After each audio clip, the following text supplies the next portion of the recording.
Bonjour à toutes et à tous et bienvenue dans cette nouvelle vidéo. Aujourd'hui on se retrouve pour reparler des études de lettres, des études supérieures en général. Et on va s'attaquer à un gros, très gros morceau qui est le mémoire de recherche.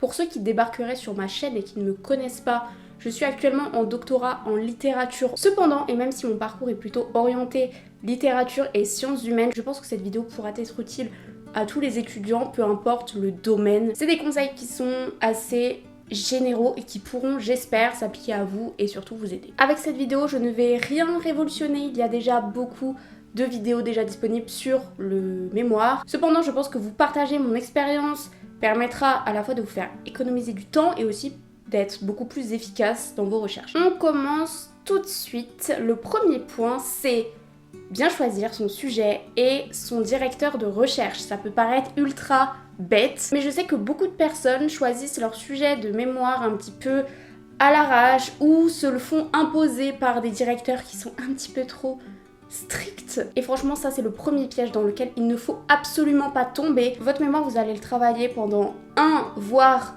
2 ans et il va arriver un moment, même si c'est votre sujet de cœur, que vous puissiez absolument plus le voir en peinture et que vous allez même vous demander pourquoi est-ce qu'il est aussi intéressant que ça. Choisissez d'abord un sujet qui vous plaît, mais aussi un sujet qui est pertinent. Alors j'ai déjà fait une vidéo à ce sujet aussi, je vous la remets juste ici où je vais être un peu plus précise. Mais bon, retenez qu'il faut avoir une problématique et un objet d'étude ou un corpus de recherche si vous travaillez en littérature défini, clair, le plus vite possible. Et ce sujet, il est amené à évoluer puisqu'il doit être validé par votre directeur de recherche. Soyez quand même assez sûr de vous et n'acceptez pas n'importe quel changement qui vous semble absolument pas pertinent. Demandez toujours au directeur d'argumenter pourquoi est-ce que telle œuvre est pas forcément très intéressante pour aborder cette thématique-là. Est-ce qu'elle est trop connue ou est-ce que c'est un sujet que de poison qui vous emmènera absolument nulle part? Tout ceci, ça va éviter que vous vous éparpilliez partout, que vous perdiez du temps. Ce n'est pas le moment, 1 mois avant le rendu, de délimiter sa problématique ou d'être sûr que celle-ci est pertinente. Et avec ça, on a aussi choisir un directeur de recherche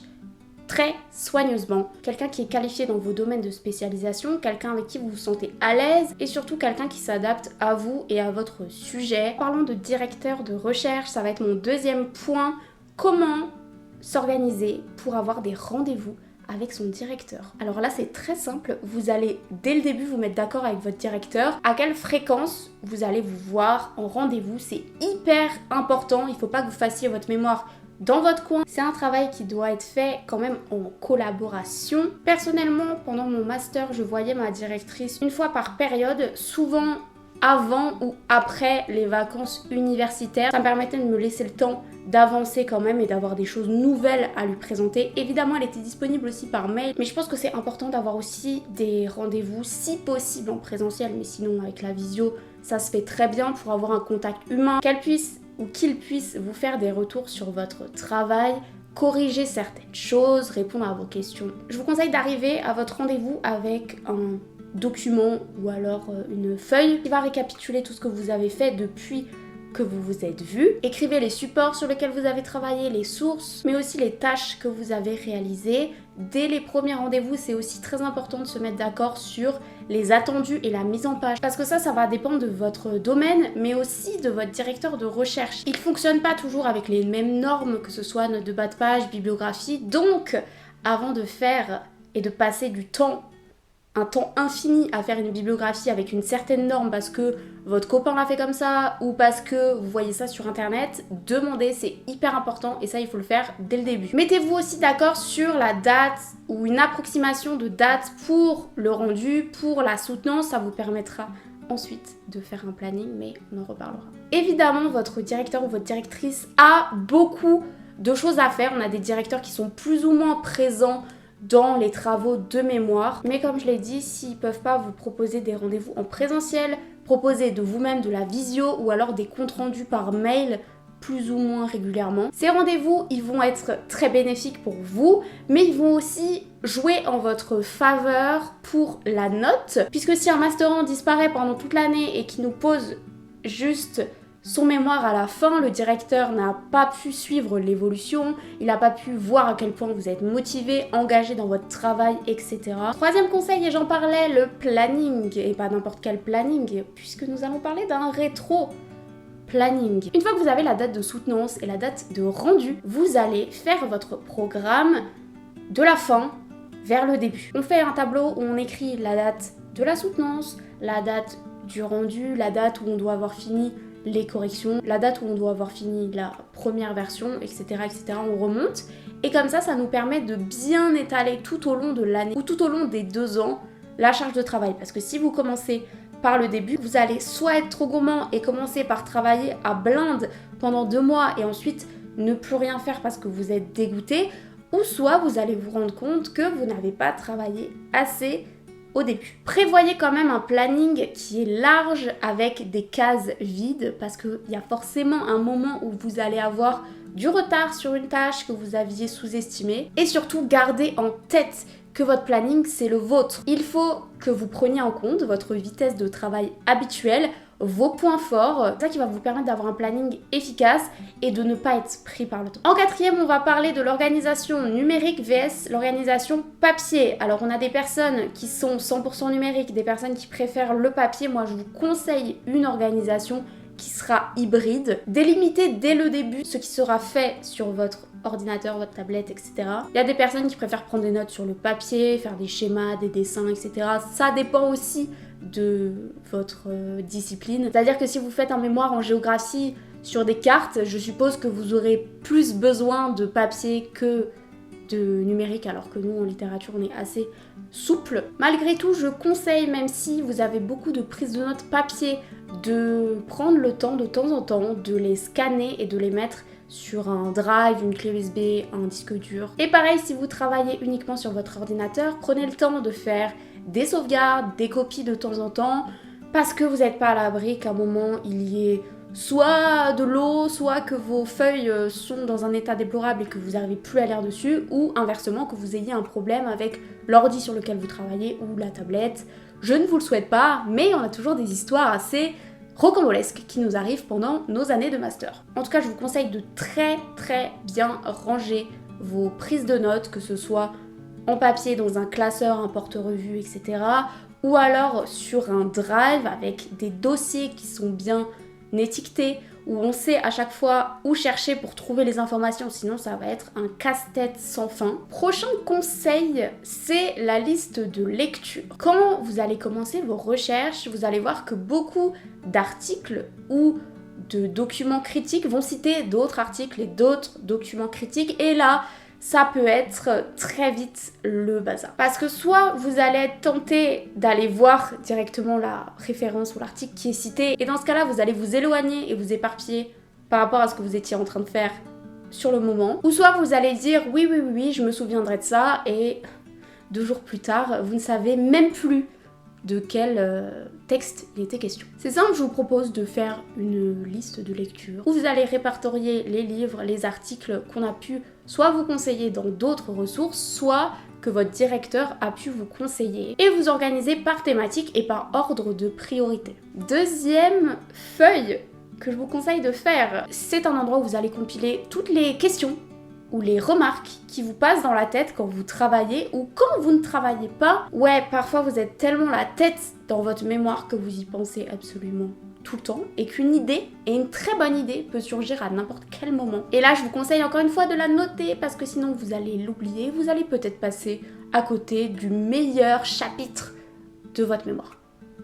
Je parle d'expérience. Que ce soit sur la méthodologie, sur vos sujets, sur vos lectures, franchement ça peut être hyper varié, de questions très précises à des questions beaucoup plus vastes. Voyez ensuite d'abord si vous pouvez y répondre vous-même par des recherches complémentaires. Et si vous ne pouvez pas ou vous n'y arrivez pas, demandez au rendez-vous avec votre directeur de recherche. Il pourra toujours vous aiguiller. Soit il connaît la réponse, ou soit il pourra vous conseiller une ressource ou une personne à contacter. Vous pouvez aussi demander à vos camarades de promo, et on arrive sur le conseil suivant: s'entourer sans se comparer. Organisez avec vos camarades de promo ou d'autres personnes qui écrivent un mémoire ou une thèse, et organisez des sessions de travail collectif. Le but n'est pas d'être au café mais de travailler. Vous vous ferez quelques pauses où vous pourrez discuter de manière un peu plus informelle parce que c'est aussi assez intéressant et important de se confier sur les doutes qu'on a, les problèmes. Il est possible que certains aient juste traversé ça avant vous et aient trouvé une réponse ou des conseils. Mais attention avec ce genre de choses, le but n'est pas de tomber dans la comparaison d'un côté comme de l'autre. Je m'explique, ne pas se dévaluer et ne pas se mettre la pression si on a l'air d'être moins avancé que les autres. Encore une fois, on n'est pas la tête dans leur recherche, donc on peut avoir l'impression qu'on a un peu de retard. Et franchement, et je vais tomber dans un cliché, on est tous différents, on avance tous à notre rythme, et tant que vous êtes à l'heure sur votre planning perso, ne vous faites pas trop de soucis. Et dans l'autre sens, parce qu'on en parle beaucoup moins, ne vous dites pas c'est bon, je suis large, je suis le plus avancé de toute ma promo, je peux me prendre 3 mois de vacances et tout va bien se passer. Non, absolument pas. Gardez en tête que votre mémoire, il sera noté pour sa qualité intrinsèque et pas sa qualité comparée à d'autres personnes de votre promo. Votre mémoire, il est absolument unique puisqu'il reflète votre réflexion personnelle. Aussi, il n'y a pas de comparaison à faire, que ce soit sur le nombre de pages, que ce soit sur la rapidité, que ce soit sur toute autre chose qui pourrait vous dévaluer ou vous faire dire « Non mais franchement, je suis le meilleur, calmons-nous ». Et comme dirait si bien ma directrice de recherche, on fait notre route et on regarde pas ce qui se passe à côté. Point numéro 9, et celui-ci il a mis longtemps à rentrer dans ma petite tête, c'est que dans un travail de mémoire et dans un travail de recherche, le fond compte autant que la forme. C'est du 50-50. Je sais que jusqu'à présent, on a toujours fait primer dans notre scolarité, j'ai envie de dire, le fond et pas vraiment la forme. Sauf que là, c'est un exercice aussi de recherche et c'est un exercice de style. De style, attention, je vous demande pas d'écrire comme Marcel Proust, d'ailleurs, je ne conseille à personne d'écrire comme lui, mais on s'applique sur l'orthographe, les règles de grammaire, la ponctuation, la mise en page, les notes de bas de page, la bibliographie. C'est hyper important et ça peut vous coûter vraiment énormément de points au final. Et je sais que la bibliographie et les notes de bas de page, c'est vraiment le truc qu'on fait tout à la fin, sauf que je vous conseille de le faire au fur et à mesure de la rédaction, de bien noter les références. Si vous utilisez un site, par exemple comme Zotero, pour générer votre bibliographie, vérifiez-la. Je parle encore une fois d'expérience. C'est une machine, elle peut faire des erreurs et normalement votre œil est beaucoup plus aguerri. Ça va vous sembler tout bête et vous allez dire mais on s'en fout de la mise en page, mais c'est très important. Ne négligez absolument pas ça en pensant que c'est un détail et que votre directeur ne le verra pas. Et maintenant on va parler du fond. Renseignez-vous, faites des recherches, ne faites pas votre mémoire à l'arrache en vous disant j'ai pas compris telle notion qui est hyper importante, mais c'est pas grave. Je fais quelques phrases un petit peu générales, histoire que ça passe. Sachez que pour la soutenance, on va vous poser des questions. Si dans votre écrit, il y a des choses qui paraissent floues ou qui paraissent pas abouties, on va vous poser la question pendant la soutenance et vous avez aussi une note de soutenance. Donc les approximations, faites vraiment attention. D'ailleurs, n'hésitez pas à me dire si une vidéo conseille pour la soutenance, que ce soit la soutenance de mémoire, mais aussi la soutenance de thèse, même si je ne l'ai pas encore passée. J'ai plein de copains qui pourront sûrement vous donner beaucoup de conseils. N'hésitez pas à me dire si ça vous intéresse dans les commentaires. 10e conseil, et ça c'est plus un état d'esprit à garder, c'est que le mémoire, c'est non pas un sprint, mais un marathon. Ça dure 1 an, voire 2 ans. Donc ne vous épuisez pas, faites des pauses de temps en temps, prenez du recul, ça va vous permettre aussi de mieux attaquer ensuite, d'être beaucoup plus efficace, d'avoir de nouvelles idées, d'avoir un œil neuf. Répartissez correctement votre travail, ça va être grâce au planning, c'est vraiment un outil qui va vous permettre de lisser le travail sur toute l'année, même si juste avant, je dirais le dernier mois avant le mémoire, vous allez avoir un gros rush, parce que peut-être que vous êtes en retard, peut-être que vous avez encore des lectures à faire que vous n'avez pas eu le temps de terminer. Bref, le dernier mois c'est un peu plus intense, mais sinon tout au long de l'année, soyez quand même indulgent avec vous-même. Comme j'ai dit, c'est un des premiers travaux de recherche, c'est un exercice qui est complètement nouveau. Vous avez le droit de vous tromper, vous avez le droit de poser des questions. C'est tout à fait normal et naturel et c'est comme ça qu'on va progresser et comme ça qu'on fournira le meilleur travail au rendu. Voilà, c'était mes 10 conseils pour réussir au mieux votre mémoire. Je vous souhaite vraiment beaucoup de courage et je vous soutiens vraiment pendant cette période qui est pas facile, mais qui est au final très formatrice. On apprend beaucoup de choses sur soi, sur les autres, sur son travail. Si vous êtes déjà passé par là, n'hésitez pas à mettre en commentaire vos meilleurs conseils, les choses que vous auriez aimé savoir avant. N'hésitez pas à aller voir si ça vous intéresse mes autres vidéos sur les études de lettres. On se retrouve dans une prochaine. Je vous souhaite une très bonne journée, une très bonne soirée et je vous dis à bientôt. Salut!